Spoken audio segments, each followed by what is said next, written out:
These lackluster returns, what's driving them?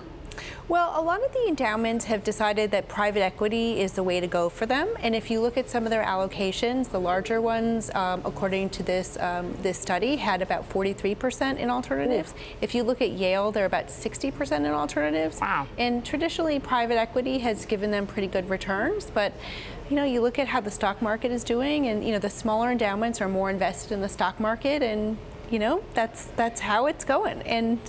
And if you look at what this means for colleges, they have less money to spend.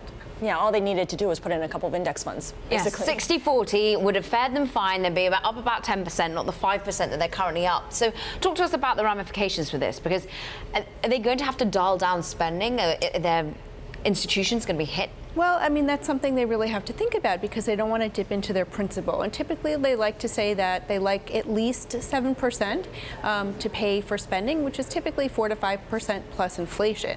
Now, keep in mind that they're not used to getting these lackluster returns. If you look at the numbers, the biggest endowments had double digits 6 out of the last 10 years.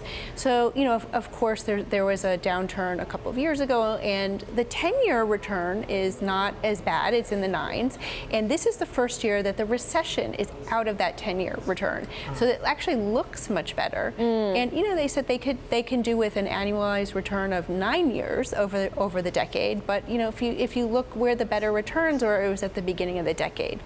So, and you also have to think about the schools that are paying this endowment tax. And those are the biggest schools, right? Those are the biggest schools, and it's done by endowment per student. So, these are the biggest schools. But if you're looking at a 4 to 5% return, and you've got to pay 1.4% of your net investment return to the government, that sounds kind of onerous now. Last year when some of the schools had double-digit returns, it sounded much better. How many of these schools are actively rethinking their approach and perhaps not putting as much in private equity and hedge funds, and maybe just going to, say, U.S. equities? Well, nobody's going to do this instantaneously.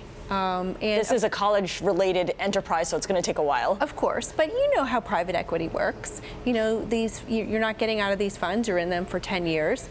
But it's something to think about as time goes on. The U.S. equity market may not be returning what it is. I mean, you think about the story we did last year about the tiny Carthage College in Kenosha, Wisconsin, that was all in index funds for 15 years and beat the pants out of Harvard.